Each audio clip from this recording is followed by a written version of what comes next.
আমার মায়ের পেট থেকে আমি একা হয়েছিলাম। কোনো মায়ের পেট থেকে দুইটা সন্তান হয়, কোনো মায়ের পেট থেকে অতিরিক্ত তিনটা সন্তান হয়।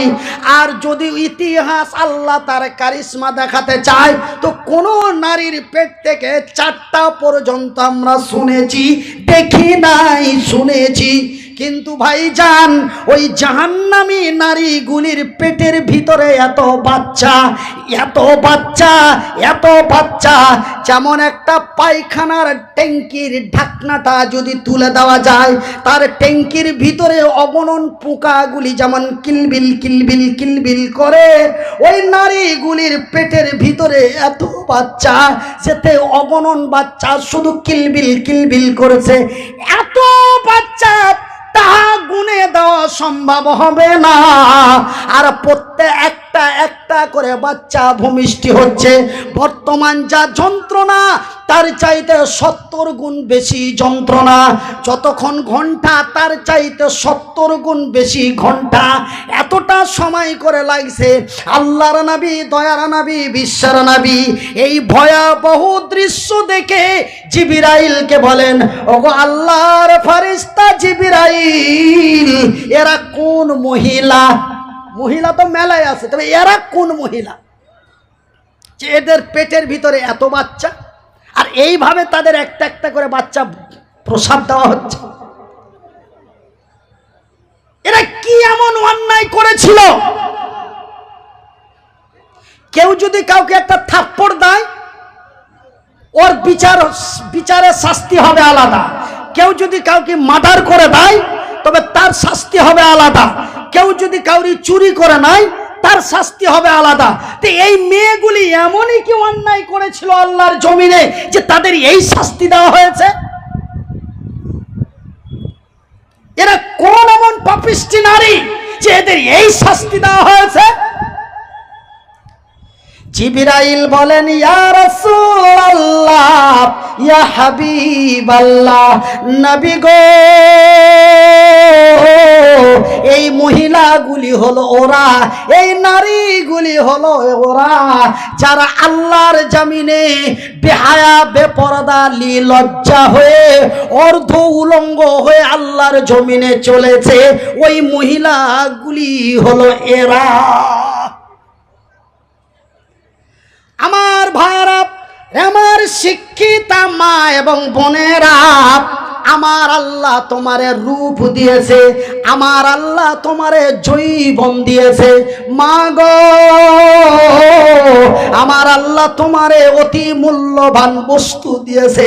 আমার আল্লাহ তার নিজের ভাষায় বলে দিয়েছেন, কি বলেছেন? তিনি তার নিজের ভাষায় বলে দিয়েছেন, আল্লাযীনা হুম লিফুরুজিহিম হাফিজুন। বিশ্ব জগতের নর নারীরা, এখানে আমার আল্লাহ শুধু নারীদের বলেন নাই, এখানে পুরুষদেরকেও বলা হয়েছে।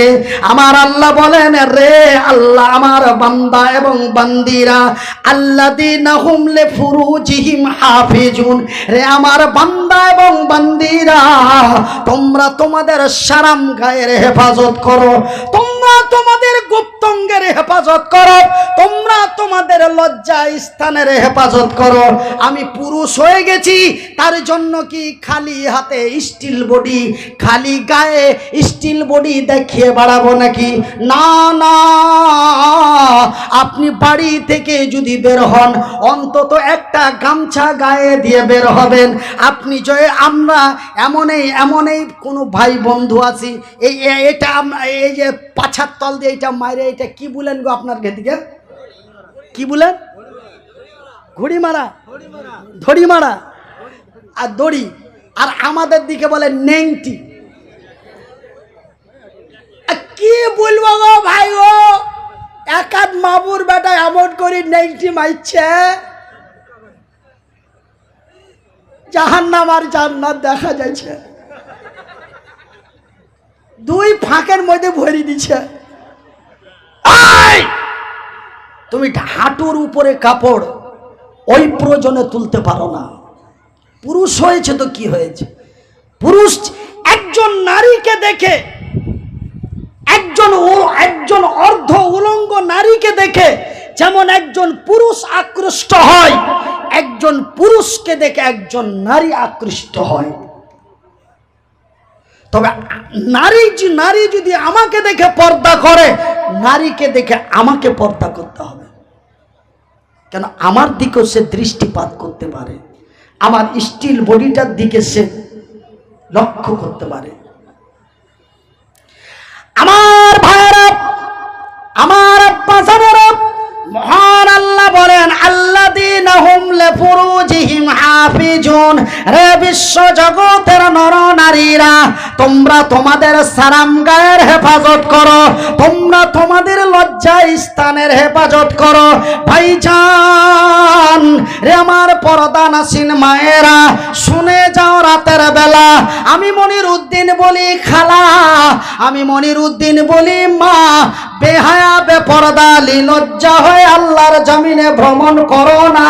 আল্লাহর নবী, দয়ার নবী, বিশ্বের নবী এই মহিলাগুলিকে জাহান্নামের ভিতরে এমনই শাস্তি দিতে দেখে আসলেন। ভাইজান বন্ধুরে, আমার আব্বা জানেরা, জিবরাইল বলেন ইয়া রাসূলুল্লাহ, ইয়া হাবিবাল্লাহ, ওই যে একজন মেয়ে বয়সটি যখন তার 12 বছর হয়ে গেল, মেয়েটি তার পূর্ণ যুবতী হয়ে গেল, তার শরীরে যৌবনে এসে গেল। ওই যে মেয়েটা 12 বছর বয়স থেকে 42 বছর বয়স পর্যন্ত, 12 বছর বয়স থেকে নিয়ে 32 বছর বয়স পর্যন্ত, ওই যে মেয়েটা পূর্ণ যুবতী হওয়ার পরে বেহায়া বেপরদা নির্লজ্জা হয়ে আল্লাহর জমিনে ভ্রমণ করেছে, আর প্রত্যেকটা পুরুষ তার দিকে দৃষ্টিপাত করেছে। কত হিন্দু, জৈন, বৈধ, খ্রিস্টান, ইহুদি, নাসারা, দেওবন্দি, বেরেলি, হানাফি, কাদিয়ানি, মালিকি, হাম্বলি, শিয়া, সুন্নি, খান, পাঠান, দারুখোর, মদখোর, সুদখোর, জেনাখোর, বাপের বয়সের, বেটার বয়সের, চাচার বয়সের, দাদুর বয়সের লক্ষ কোটি মানুষ তার দিকে দৃষ্টিপাত করেছে।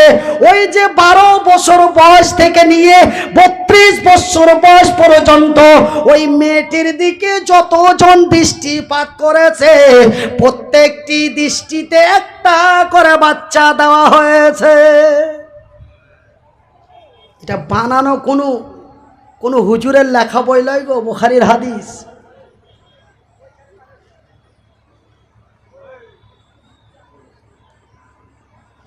আমার ভাইয়ের, আমার বন্ধুরা, আরে আমার পর্দানাসীন মায়েরা, এমনই আমি আপনাদের বলি ভাই, এই যে আমার আল্লাহ বলেন ইয়া আইয়ুহাল্লাযীনা আমানু, হে ঈমানওয়ালো, তুমি বাঁচো এবং তোমার ভাই বন্ধুদের বাঁচাও। কোথা থেকে বাঁচাও? নারা, ওই কঠিনময় জাহান্নামের ভয়াবহ শাস্তি, তার আগুন থেকে বাঁচাও। ভাইজান, যদিও হাত দুটি না থাকে, যদিও পা দুটি না থাকে, যদিও বাড়ি উত্তরবঙ্গে হয়, তবুও যেন আমি আপনাদেরই ভাই, আপনারা যেন আমারই ভাই, বিনীত অনুরোধ করে বলে যাই, কে জানি ভাই আল্লাহর জমিনে কতদিন বাঁচবো। আল্লাহ বলার শক্তি দিয়েছে বন্ধু, বলে যাচ্ছি বিনীত অনুরোধ করে, যারা নারীর বাপ হয়েছ, যারা নারীর ভাই হয়েছ, যারা নারীর স্বামী হয়েছ, যারা নারীর দাদা হয়েছ, আমি তাদের বিনীত অনুরোধ করে বলি বন্ধু, একজন পুরুষ একজন নারীর দায়িত্বশীল। আমার আল্লাহ তার পবিত্র কোরআনে সুন্দর ভাষায় বলেছেন, পুরুষেরা হলো নারীদের সংরক্ষণকারী।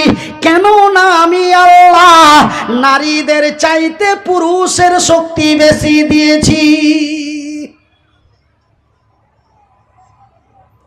ভাইজান, আমার আব্বা জানেরা, আমার পর্দানাসীন মায়েরা, আজকে আমার বোন এই শাস্তি জাহান্নামে পাবে, এটা কি আমি মনিরউদ্দিন কোনোদিন চাই না। কেন ভাইজান, আপনারা যে আমারই ভাই, আমি যে আপনাদেরই ভাই, তোমরা যে আমারই বোন, আমি যে তোমাদেরই ভাই। বিনীত অনুরোধ করে বলে যাই, মা গো বোন রে, ভাইজান বন্ধু, মেয়েটা যখন কলেজে বেরিয়ে গেল একটু ফলো করিস মা, মেয়েটা যখন অফিসে বেরিয়ে গেল একটু ফলো করিও বন্ধু। আমি মনিরউদ্দিন আপনাদের ভাই হিসাবে বড় অনুরোধ বিনীত করে বলে যায়, কে জানি না বন্ধু রে, আজকে আমার আল্লাহ বলার শক্তি দিয়েছে বলে যায়, হঠাৎ কখন মরে যাব, কি কেউ আমাকে গুলি করে মেরে দেবে, বা আমি কোথাও হঠাৎ করে মরে যাব, ওয়াল্লাহি আমার আল্লাহ তার ভালো জানেন। সেহেতু ভাইজান বেঁচে আছি, আল্লাহ বলার শক্তি দিয়েছে। আপনাদের একটু খুলে খুলে বলি ভাইজান, খবরদার খবরদার, আমার ঘরে মেয়ে আছে, আমার ঘরে বোন আছে, আমার ঘরে আমার বিবি আছে, আপনার দায়িত্ব আমার বিবি, আমার বোন, আমার মায়ের।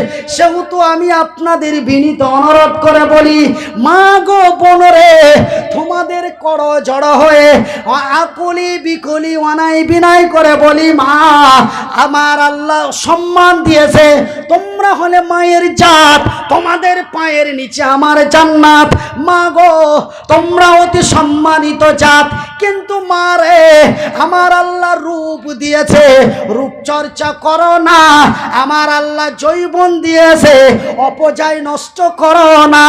আমি বিনীত অনুরোধ করে যাই বন্ধু, এই যে ভয়াবহ শাস্তি তারা চিৎকারের ঠেলায় আর সহ্য করতে পারে না। ভাইজান, আমি মনিরউদ্দিন আজকে মরতে চাই না। আমাকে যদি কেউ ফোন করে বলে দেয়, মনিরউদ্দিন ভাই তুমি সাবধান হয়ে যাও, রাস্তাতে একটু দেখে শুনে চলিও, এমনই কল যদি আমাকে কেউ দিয়ে দেয়, আমি বাঁচার জন্য আমি যেখানে সেখানে ফোন করি। ভাইজান আপনারা লক্ষ্য করবেন, আমি জঙ্গিপুর থেকে আমি বহরমপুর যাব, আমার কাছে এমন হুমকি 2-3টা ফোন এসেছে। তবে আমি বাঁচার জন্য কত সিকিউরিটি, কত মিলিটারি, কত গুন্ডা পান্ডা দাদা গাধা হাজারো ফিট করে দিই, কিন্তু ভাইজান কিসের জন্য? বাঁচার জন্য। কিন্তু ওই জায়গা এমনই এক খাতারনাকময় জায়গা, ওই জায়গা এমনই এক ভয়াবহ জায়গা, ওই শাস্তি এমনই এক খাতারনাকময় শাস্তি। ভাইজান শাস্তি সহ্য না করতে পেরে তারা মৃত্যু কামনা করছে। আল্লাহ হয় ক্ষমা করো, আর না হলে মেরে দাও আমায়, আল্লাহ মেরে দাও। আমার আল্লাহর দরবারে আকুলি বিকুলি করে জাহান্নামীরা মৃত্যু চাইবে। আমার আল্লাহ বলে, রে পাগলের দলেরা, রে ছাগলের দলেরা, আজকে কেন মরতে চাইছি?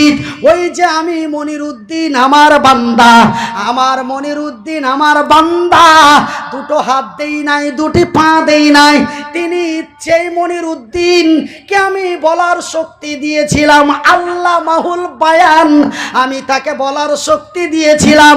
সে তোমাদের কাছে আকুলি বিকুলি অনায় বিনয় করে কুলের কথাগুলি খুলে খুলে তোমাদের বলে দিয়েছিল। তোমরা ছোট মুলবি, 1.5 ফুটা মুলবি বলে তার কথা ব্যঙ্গ করেছিলে। সেই দিন তো সেই পরিষ্কার ভাষায় বলে দিয়েছে, ও বলেনি রে, ও যেন আমার কথাটা তোদের বারবার করে জানিয়ে দিয়েছে। আমি যে আল্লাহ তোমাদের কাছে হাজারো বছর পূর্বে ঘোষণা করে দিয়েছিলাম, বিসমিল্লাহির রহমানির রহিম, নারে তাকবীর। কাইফা তাকফুরুনা বিল্লাহি ওয়া কুনতুম আমওয়াতান ফাআহইয়াকুম সুম্মা ইউমীতুকুম সুম্মা ইহয়ীকুম সুম্মা সুম্মা ইলাইহি তুরজাউন। রে জাহান্নামীরা, রে জাহান্নামীরা, তোমরা কি শোনো নাই? তোমরা কি আমার পবিত্র কোরআনে পড়ো নাই? আমি তো আল্লাহ আমার জিবরিল মারফতে আমার নবীর কাছে খবর দিয়েছি। আমার নবী পৃথিবীবাসীকে বলেছে, শুধু আমার নবী বলেন নাই রে, আমার নবীর ওয়ারেসেরা মনিরউদ্দিন, সলিমউদ্দিন, কাসিরউদ্দিন তোমাদের কাছে বারবার করে রিপ্লাই করে দিয়েছিল, হে বিশ্বজগতের নরনারীরা, তোমরা মৃত্যু ছিলে। তোমরা কি ছিলে? কথা বলুন। তোমরা মৃত্যু ছিলে, মৃত্যুর পরে আমি তোমাদের জীবিত করেছি, জীবিতর পরে তোমাদের মৃত্যু করেছি, মৃত্যুর পরে তোমাদের জীবিত করেছি। আর মারব না, আর মারব না। যতই মৃত্যু কামনা করারে, মৃত্যু তোরে আর দর্শন করবে না। আমার ভাইয়েরা, আমার বন্ধুরা, আমার আব্বাজানেরা, কথা আর বেশি না বলে আপনাদের কাছে বিনীত অনুরোধ করে বলে যাই, ভাই বন্ধু, আপনারা একটু অন্যায়ের মুখে ঝাঁটা মেরে, বাতিলের মুখে লাথি মেরে, মদের বোতলগুলি ভেঙে দিয়ে সত্যের পতাকাটা নিয়ে সত্যের জমি আল্লাহর জমিনে দাঁড়ান। কল্যাণ আমাদেরই হবে, বিজয় আমরাই করব। ভাইজান, আজকে আমাদের চরিত্রতার কারণে আজকে অমুসলিমেরা আমাদের বিরুদ্ধে কথা বলার শক্তি পেয়েছে। বাজানেরে, শহীদিন মক্কার মাটিতে আবু জেহেলের নেতৃত্বে মাত্র 2 থেকে 3%, 2 থেকে 3% মুসলমান সেই দিন মক্কার মাটি বিজয় হলো, সেই দিন মক্কার কাবা শরীফ রক্ষা হলো। আজকে ভারতবর্ষের মাটিতে, আজকে ভারতের মাটিতে 30 থেকে 32% মুসলমান, তারপরেও বাবরি মসজিদকে ভেঙে দেওয়া হলো। আজকে ভারতের মাটিতে 30 থেকে 32% মুসলমান।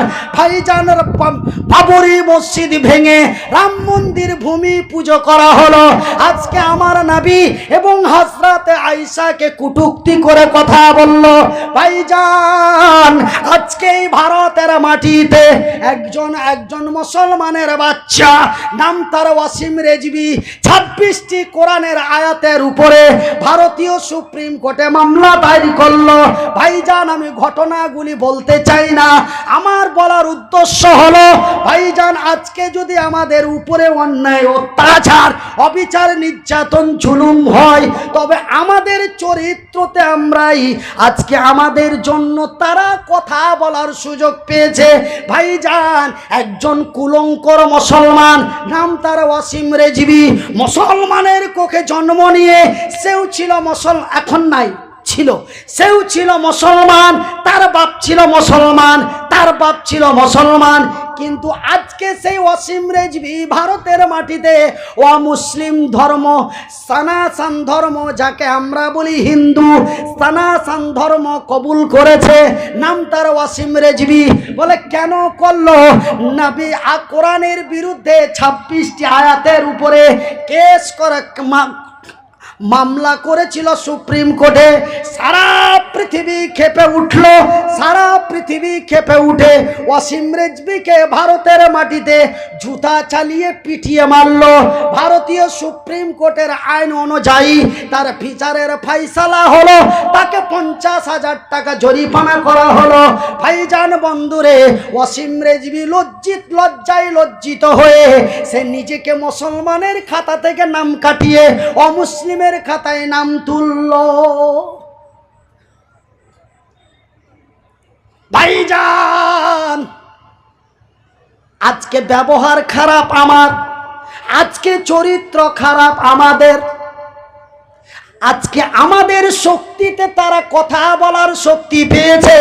কেন ভাইজান দেখুন তো, মক্কার মাটিতে ওরাও ছিল মুসলমান, আমরাও হলাম মুসলমান, ওদেরও নাম ছিল আব্দুল্লাহ, আমাদেরও নাম হলো আব্দুল্লাহ।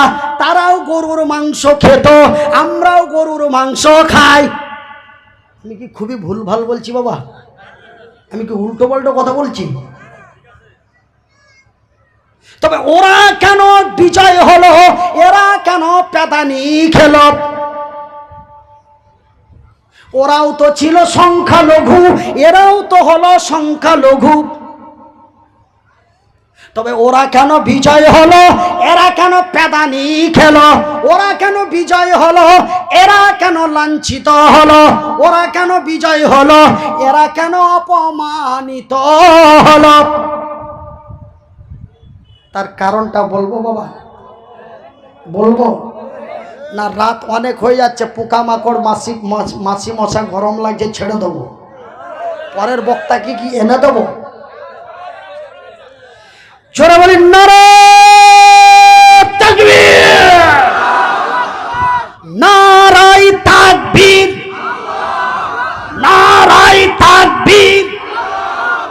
আল ইসলাম জিন্দাবাদ, আল ইসলাম জিন্দাবাদ। তবে ভাইজান বন্ধুরে,